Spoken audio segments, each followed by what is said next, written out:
ራሱ የላትም። ገድ ታውቃላችሁ? ገድ የሚባል ነገር አለ አይደለ? የላትም። ምንን ይዛ መጣች? ጥቃትን። ደግሞ ትልቅ ልንገራችሁ፣ ትልቅ ነገር ግንኙነት አላት ኢትዮጵያ ውስጥ። ትልቁ ነገር አንዱ ባለሀብት አንዱን ይልክላታል። ገንዘብ ትቀበላለች፣ በነገራችን ላይ ይልክላታል። ያ አንዱን ባለሀብት እንድታጠቅ። እንግዲያውስ አንድ ነገር ልንገራችሁ፣ የዞዬ ጠላት ሚስቱም አይደለችው። የዞዬ ጠላት አሁን ጠላትን ማወቅ ያለብን አንተ ኢንቨስትመንት የምታደርግ ከሆነ በዛ ኢንቨስትመንት ውስጥ እንዲህ እንድትዋረድ የሚያደርጉ እዛ ያሉ ባለሀብቶች ናቸው፣ ኢንቨስተሮች ናቸው። እመነኝ። ይሄንን የሚልኩብህ የሚያሰድቡ ስም እንዲጠፋ የሚያደርጉት ሚስትህም አይደለችም። ያ አሉ እዛው ኢትዮጵያ ያ ባለሀብት እርስ በራሳቸው እንደዚህ እንድትዋረድ የሚያደርጉ ዩር ያ ፕሮብሌም ኢዝ ኖት ልዕልቴ ዩር ፕሮብሌምስ ኢትዮጵያ ስለማቅ እንደዚህ አይነት ስራ ለማሰራት በእጃችን በእግራችን ነው የሚገቡት። ኢንፎርሜሽን ይሰጧል። ያንዱን ባለሀብት ሌባ ነው ከባንክ ጋር እኔ መዓት አለኝ። ቮይስ ሜል ሳያፍሩ ጂጂጌ ኢቨን ትላልቅ ባለስልጣኖችን፣ የባንክ ማናጀሮችን፣ አበዳሪዎችን ምናምን ነገር እስከነ ጉዳቸው አውጥተው የሚልኩልኝ እንክፈልሽ ብለው ማለት ነው። አላረገውም በግል አልቀጠቀጥም። ምን አረገኝ? በግል $1,000-2,000 ለመቀበል ብዬ እች የምትተዳደረው በዛ ነው። በአንተ የበላችሁ ገንዘብ አለ። የምታስቀጠቅጥ ሚስት ሳትሆን እዛ ያሉት ናቸው። እኔ ያንን ከ3 ቀን ከ4 ቀን በፊት ከሰው ጋር አወራሁት። እንደዚህ ይሄ ነገር ይሄ ሰውዬ ምናልባት እንደዚህ እንትን ያለችው ተልኮበት ይሆን ያልኩት ጋይስ ማለት እኔ ከፖለቲካው ጋር ምናምን ላነካካ አይደለም። በግል ባለ ሀብቶች የአንተን ሀብት ለመዝረፍ ወይንም ደግሞ አንተ የምትሰራውን ስራ ለመስራት ወይም በቅናት እንዴት ያዋርዷል? እንኳን እንደዚህ አይነት ፕሮብሌም ኖሮባ አይደለም። ኢትዮጵያ እንደዛ ነው የሚሰሩት። ደስ ይላቸዋል።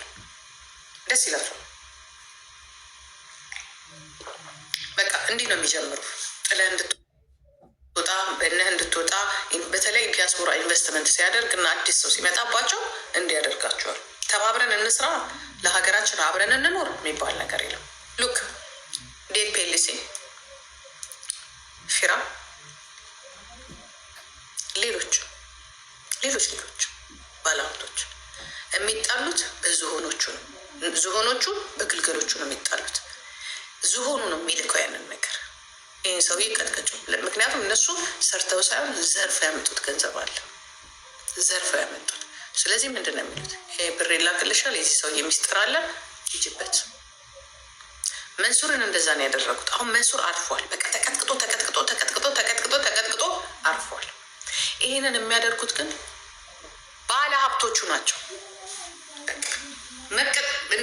መቀጥቀጥ አለበት ነው የሚሏቸው። በቃ መቀጥቀጥ አለበት። ይህ ምን በቃ ልክ እንደ ውጭ ዜጋም ነው የሚያቸው። አንዳንድ ጊዜ ሀገራችሁ ላይ ኢንቨስት ስታደርጉ ዲያስፖራ ምናምን እንደ ሌላ ሀገር አትከበሩ። ኢንቨስትመንት እንኳን ብታደርጉ አትከበሩ። ምናልባት ባለስልጣኑ ሊያከብራችሁ ይችላል። ምክንያቱም ሞር ኢንቨስት እንዲደረግለት ይፈልጋል። ግን ባለሀብቶቹ ግን እንደዚህ ነው የሚያስቀጠቅጡ። እንዲህ ነው የሚያስቀጠቅጡ። ገና ትቀጠቅጣል። ያቺ ሀገር ችግር አለባት። እኔ የሚስቱን ጉዳይ ይሄ የሚስቱ ጉዳይም አይደለም፣ የእነዚህ ሰዎች ጉዳይ አይደለም። ሌላ ሶስተኛ እጅ አለበት። ጠርጥሬ ነው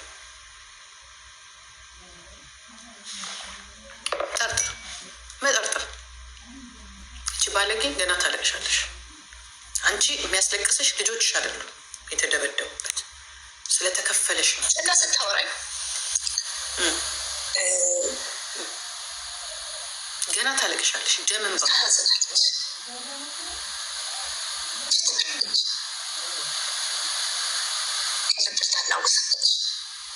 አንቺ ልብሽ ተለብሶ ከዛ ምን ተረዳው ስለሰው ይኸው የሚያደርጉት ነገር ማን የነገራት? አምስትየውን አናግሬያታለሁ ነው የምትለው አይደለም? እዩት። ለእኔ ደግሞ ሌላ ፋይት ይመጣልኛል። ለእኔ ድምፅ ቢሆን ለእኔ ልጆች ሲሰደቡ ለእኔ መጀመሪያ ራሱን ሰፖርት የማያደርግ ማለት ነው። ራሱን ሰፖርት የማያደርግ ሰው እንዴት ነው ለሌላ ሰው ድምፅ የሚሆነው?